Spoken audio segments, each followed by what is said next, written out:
Welcome everyone, this is Jamansu Singh and welcome to my YouTube channel.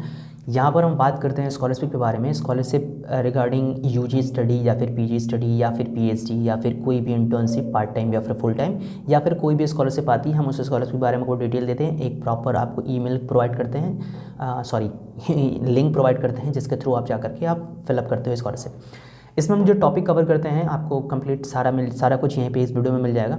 Scholarship का नाम क्या है, स्कॉलरशिप की कंट्री कौन सी कंट्री उसको स्कॉलरशिप को दे रही है, बेनिफिट क्या है उस स्कॉलरशिप का, कवरेज जो है फुल है या पार्शियल है, एलिजिबिलिटी कंट्रीज़ कौन कौन सी हैं, कौन कौन सी कंट्रीज़ के स्टूडेंट वहाँ पे एलिजिबल हैं उस में पार्टिसिपेट करने के लिए, एलिजिबिलिटी क्राइटेरिया क्या है, डॉक्यूमेंट्स क्या क्या रिक्वायर्ड होंगे, एप्लीकेशन प्रोसेस क्या है, ऑनलाइन है या ऑफलाइन है या फिर कैसे है, डेडलाइन अगर है तो क्या है, इंग्लिश स्कोर रिक्वायर्ड है कि नहीं है, कहाँ पर अप्लाई करना है और एप्लीकेशन फ़ीस कितनी है, ये सारी चीज़ें हम बात करते हैं। चलिए, आज के इस टॉपिक का नाम है, आज के स्कॉलरशिप का नाम है थिंक बिग स्कॉलरशिप्स। ये स्कॉलरशिप का जो कंट्री अगर मैं बात करूँ तो कंट्री है United kingdom. University of Bristol, ये स्पेसिफिकली यूनिवर्सिटी ऑफ ब्रिस्टल के लिए ये प्रोवाइड किया जाता है।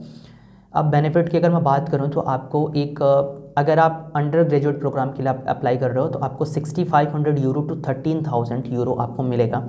अगर मैं कन्वर्जन रेट की बात करूँ तो 6500 यूरो यानी कि ऑलमोस्ट 5.7 लाख, ठीक है, और पहले साल में मिलेगा। और सेकेंड ईयर में आपको मिलेगा 13,000 यूरो को अगर मैं इंडियन करेंसी में कन्वर्ट करूँ तो 11.5 लाख के अराउंड होगा, ठीक है।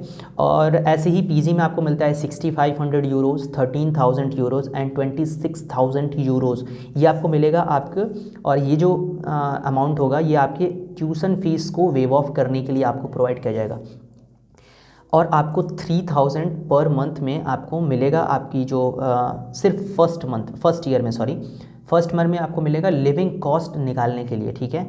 3,000 को अगर मैं कन्वर्ट करता हूँ पर मंथ के हिसाब से तो 2,63,197। ऐसा मत सोचना कि ये बहुत ज़्यादा अमाउंट होता है, क्योंकि अगर आप यूके की लिविंग स्टाइल देखो ना तो वो उतना ही कॉस्टली पड़ती है जितना भी आप यहाँ पर लग रहा है कि ये 3 लाख रुपए है तो वहाँ की लिविंग लाइफ स्टाइल भी वैसी ही होगी, ठीक है। तो उतना मतलब मत सोचना कि 26,000 यूरो 15 लाख 16 लाख तो एक बहुत बड़ा अमाउंट अगर आप इंडिया में खर्च करते हो डेफिनेटली बहुत बड़ा अमाउंट है। लेकिन अगर आप यूके में ही खर्च कर रहे हो ना तो बहुत ही मतलब एक एवरेज अमाउंट है। लाइक यहाँ का जितना आपका लिविंग कॉस्ट लगता है वहाँ की भी लिविंग कॉस्ट। एक वेबसाइट है student.com, वहाँ पर आप जाकर के हर एक कंट्री की हर एक स्पेसिफिक रीजन का आप देख सकते हो कि वहाँ पे अकोमोडेशन क्या रेट मिलता है, वहाँ की फूडिंग क्या रेट है, वहाँ की लॉजिंग क्या रेट है, ठीक है। student.com student.com, वहाँ पे जाकर के आप सारी चीज़ें चेक कर सकते हो। तो आपको एक आइडिया लग जाएगा कि आप किस कंट्री के लिए प्लान कर रहे हो। सिंगापुर के लिए प्लान कर लो, सस्ता पड़ेगा। यूके के लिए प्लान करो, बहुत ही महंगा पड़ेगा। यूएसए के लिए प्लान करो, बहुत महंगा पड़ेगा। जर्मनी के लिए, यूरोप के लिए प्लान करो तो ये काइंड ऑफ थोड़ा सा चल जाएगा अगर आप इंडियन मिडिल क्लास फैमिली से बिलोंग करते हो, ठीक है। 3,000 स्कॉलरशिप आपको मिली फर्स्ट ईयर में रहने के लिए। 6500 13,000 आपको मिलेगा इसके बीच में मिलेगा, ठीक है, इसके बीच में मिलेगा यूजी के लिए। और 6500 मिलेगा और 13,000 और 26,000 पर ईयर आपको मिलेगा पोस्ट ग्रेजुएट स्कॉलरशिप। ये चीज़ें हो गई आपकी, यानी कि काइंड ऑफ ये फुली फंडेड है, ठीक है। अब कोई भी इंटरनेशनल स्टूडेंट अप्लाई कर सकता है एक्सेप्ट अगर वो यूके का पासपोर्ट होल्डर है तो वो नहीं कर सकता है। अगर आप यूनाइटेड किंगडम का रेसिडेंसी अपना ले रखी है तो आप वहाँ पे अप्लाई नहीं कर सकते। अगर आप किसी और कंट्री के हो तो आप अप्लाई कर सकते हो। एलिजिबिलिटी क्राइटेरिया की अगर मैं बात करूँ, सबसे पहले कि आपको किस फील्ड में नहीं होना चाहिए अगर आप अप्लाई कर रहे हो यूजी कोर्स के लिए, ठीक है। तो कि सिर्फ मेडिसिन, डेंटिस्ट्री और वेटरनरी साइंस, इन 3 टॉपिक्स में आपका एक्सपर्टीज़ नहीं होना चाहिए। इस 3 फील्ड में आप अप्लाई नहीं कर रहे हो तो आपको मिलेगा। Applicants must be international student, international होना चाहिए लेकिन आपके पास यूनाइटेड किंगडम की सिटीजनशिप नहीं होनी चाहिए। कुछ लोग होते हैं कि जैसे कि कुछ स्कॉलरशिप्स होती हैं जो कि वर्ल्ड वाइड प्रोवाइड करती हैं। लास्ट वीडियो आप देखोगे तो उसमें यूएई का जो स्कॉलरशिप था वो यूएई के स्टूडेंट्स के लिए भी अप्लाई था, वो एप्लीकेबल था, वो वहाँ के स्टूडेंट भी अप्लाई कर सकते थे। लेकिन यहाँ पे जो यूके दे रहा है ये सिर्फ यूके के रेसिडेंट्स को हटा करके बाकियों के लिए दे रहा है। यूके के स्टूडेंट्स इसमें अप्लाई नहीं कर सकते, ठीक है। तीसरा जो मेन पॉइंट है इनका कि स्टूडेंट को कोई भी और स्कॉलरशिप प्रोवाइड नहीं ग्रांट नहीं हुआ होगा तभी ये मिलेगा आपको, ठीक है। कई स्टूडेंट होते हैं ना कि एक कंट्री में कई सारे स्कॉलरशिप चलते रहते हैं, तो स्टूडेंट्स क्या करते हैं, मल्टीपल स्कॉलरशिप में अप्लाई कर देते हैं कि कोई ना कोई तो मिल ही जाएगा। तो फॉर एग्जांपल आपको कोई एक मिल चुका है, सेम टाइम पे आपने इसको भी अप्लाई करा था, ये मिलने के चांसेस आपके कम हो जाएंगे। ठीक है, तो एक बार देख लेना कि अगर आपने कहीं अप्लाई किया हो, चांसेस क्या हैं वहाँ पे आपको मिलने के लिए, तो आप वो देख के करना। ठीक है, applicants who wants to pursue PG courses must be applying for social sciences and law courses। देखो अगर आप PG में भर रहे हो, देखो UG में आप भर रहे हो तो कोई भी कोर्स में भर लेना, लेकिन आपको जो मैंने बताया मेडिसिन, डेंटिस्ट्री और वेटरनरी, इन 3 में आप अप्लाई नहीं कर सकते। ठीक है, ये एलिजिबिलिटी है। अगर आप पीजी में भर रहे हो तो सोशल साइंस और लॉ कोर्सेज में भरो। ठीक है, बाकी किसी में अप्लाई नहीं बाकी किसी के अगर आप कोर्स में अप्लाई कर रहे हो और आप चाहते हो कि आपको यहाँ पे स्कॉलरशिप मिल जाए, थिंक बिग स्कॉलरशिप, तो ये आपको वहाँ पे नहीं मिलेगा, ये आपको साइंस एंड लॉ कोर्सेज में ही मिलेगा। ठीक है, आप अगर इंटरनेशनल स्टूडेंट हो और अप्लाई कर रहे हो तो यानी कि आपका एकेडमिक और बाकी सारी अचीवमेंट जो होती हैं वो सारी बहुत अच्छी होनी चाहिए। ठीक है, आपने ऑलरेडी इनरोल कर रखा है तभी आप इस स्कॉलरशिप को ले रहे हो। ऐसा नहीं है कि ये स्कॉलरशिप पढ़ने जाने के लिए, नहीं, आप वहाँ पे एनरोल्ड हो। ठीक है, और यानी कि एनरोल्ड हो यानी कि फ़ीस पेइंग कैंडिडेट आप वहाँ पर हो। ठीक है, यानी कि आप फीस पे करते हो। Furthermore they must meet the English proficiency requirements. आपके पास एक इंग्लिश सर्टिफिकेट कह सकते हो कि वो नेसेसरी है, नेसेसरी काइंड ऑफ है, आगे मैं बता दूंगा।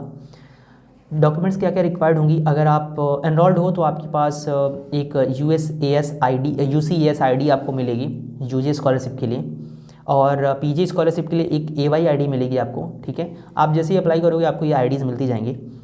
प्रोग्राम या फिर कोर्सेज जो अप्लाइड फॉर, आपके पास जैसे मैंने बताया कि ये कोर्सेज आपके एक्सेप्शंस हैं, उसमें आप अप्लाई नहीं कर सकते हो। फिर आपके PG में कौन कौन से कोर्सेज में अप्लाई कर सकते हो, लॉ और वो एक और था। ठीक है, नेशनलिटी आप देख लेना कि आप UK के नहीं हो तभी आप अप्लाई करना। रीसेंट एजुकेशनल इंस्टीट्यूशन, आपकी जो पुरानी एजुकेशनल इंस्टीट्यूशन क्या है उसकी भी डॉक्यूमेंट्स आपको लगेंगे। इंग्लिश लैंग्वेज प्रोफिशिएंसी अगर रिक्वायर्ड है, क्योंकि कुछ कोर्सेज में रिक्वायरमेंट होती है, कुछ कोर्सेज में नहीं होती है। एप्लीकेशन प्रोसेस की अगर मैं बात करूँ तो ये कम्प्लीटली ऑनलाइन है। फिर आप किसी भी कोर्स में यूनिवर्सिटी ऑफ ब्रिस्टल में अप्लाइड हो, ठीक है, पहले से अप्लाइड हो, ठीक है, और आपकी वहाँ पे स्टूडेंट ID आपको इस स्कॉलरशिप में लगेगी, वो स्टूडेंट ID आप अपने पास रखे रहना।